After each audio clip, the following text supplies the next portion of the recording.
Welcome to Monday, V. You asked me what celebrity's passing would upset me very, very much. And then you totally cockblocked me by saying I couldn't say Peter Jackson. Okay, what the f***?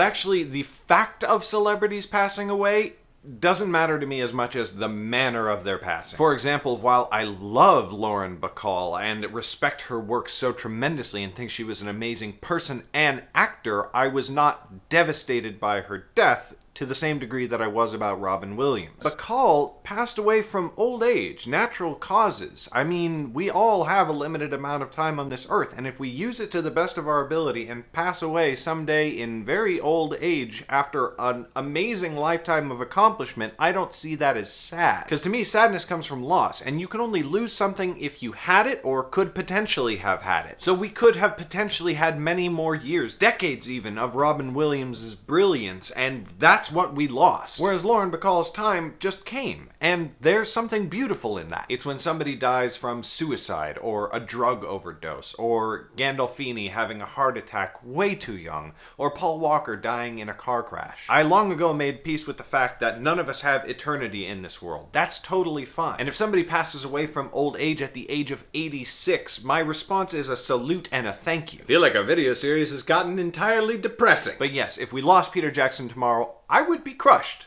I would not do two takes for a while. But if he dies in 40, 50 years after making God knows how many more films and amazing things for us in the world, I'm just gonna be like, you rock, man. Good run.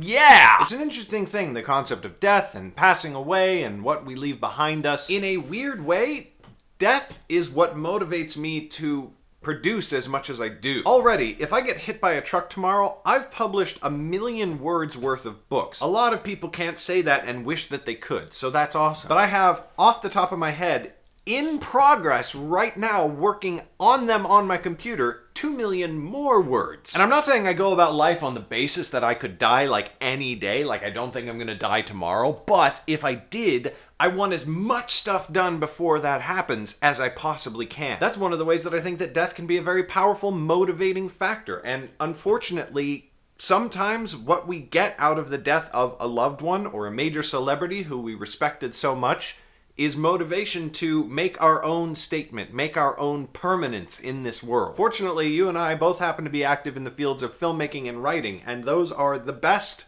permanent immortality securers in the world. People still read Robert Jordan and Tolkien and Dickens and Shakespeare and Homer. Nobody lives longer than a really good writer, and we also still watch movies from decades or like even a century ago. There are films from over a century ago. We always think of film as this new, amazingly creative and unique art form, and it is, but it's been around for more than 100 years. I mean, it's not really new, per se, in the scope of one person's lifetime. Here's my question for the day, V. What film do you really hope people are still watching a century from now? Whether it's your favorite film or not, what movie do you hope people are still watching in 100 years? Let me know on Wednesday. So in the end screen, I'm gonna plug my book. V, you did your video on Friday, so I didn't get to tell people that Rebel Yell came out on Friday. It's available in hardcover, paperback, and Kindle on the Amazon store. Link in the description. It's about independent art versus industry art. It's very, very apropos to we make movies and anybody who's an artist or likes art. So go check it out. I mean, you might